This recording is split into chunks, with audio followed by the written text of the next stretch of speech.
Fried রাইসের সমস্ত ready করলাম।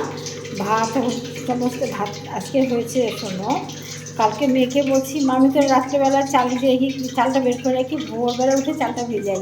আর মা কালকে মাংস নিয়ে এসে ওই মাংস আনলে একটু বেশি ভাত লাগে, আমি সেই হিসাবে চাল নিলাম। বলছি মাংস আনবো না, ব্রয়লার মাংস কে খায়, ব্রয়লারও খাবো না, দেশি মুরগি না হলে খাবো না, এই তাল বাহানা বললো।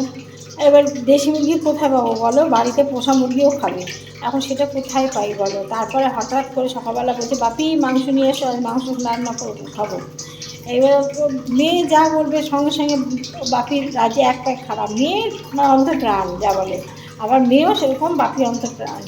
এইবার তখনই ওর বাবা মাংস নিয়ে আসলো, সেই মাংস নিয়ে এসে রান্না করলাম। করে মাংসটাকে তোমাদের দেখাই, দেখো এই যে মাংস এখন রান্না কমপ্লিট হয়ে গেছে। আমি কিন্তু শুকনো লঙ্কার গুঁড়ো দিই না, যার জন্য কালারটা সুন্দর হয়নি। দেখো ঠিক আছে, মাংসটা রান্না কমপ্লিট হয়ে গেছে, এটাকে ঢেকে রেখেছে। এবার বাকি তুলে তুলবোটা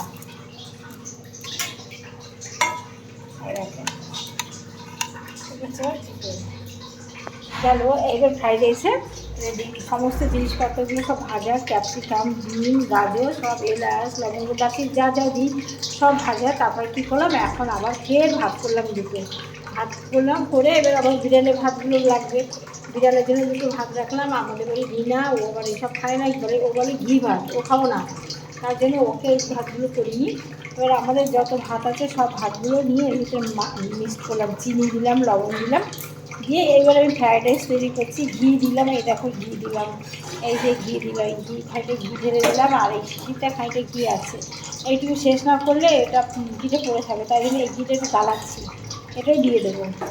দিয়ে এটাকে ফ্রাইড রাইস নাড়াচাড়া করে সুন্দর সুন্দর করে ফ্রাইড রাইস হয়ে যাবে। তারপর আমার তৈরি করা মশলা আছে, এগুলো দেখো, এই যে গুঁড়ো মশলা দেখেছো, এর ভিতরে অনেক কিছু দিয়ে একটু ডাস্ট করে গেছি।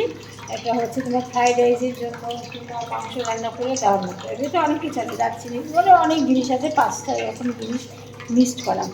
এইটা দিলে ফ্রাইড রাইসের একদম আসল গন্ধটা ফিরে আসবে। দেখেছো কি সুন্দর লাগছে। এইবার এটাকে নাড়া দেবো। সকালবেলা রান্না করা ভাত, আমাদের ঘরোয়া চাল দিয়ে এই ফ্রাইড রাইসটা করেছি। আমরা এই বাঁশকাঠিগুলো খাই, এই এই ভাতগুলো আমরা খাই, ঘরোয়া চাল দিয়ে করেছি। এই চাল দিয়ে আমরা যা করে করি, আর ফের লাগে না, চাল লাগে না, অত ঝামেলা করবে, যা নিজেরা খাবো আবার অত কিসের বলো তো। যদি সবাই আসতো তাহলে একটা লোকজন আসতো তখন নিয়ে আসতো, একটা ব্যাপার ছিল, কিন্তু আমরা এই চালটাই ভাত খাই। দেখেছো চালটা দেখো,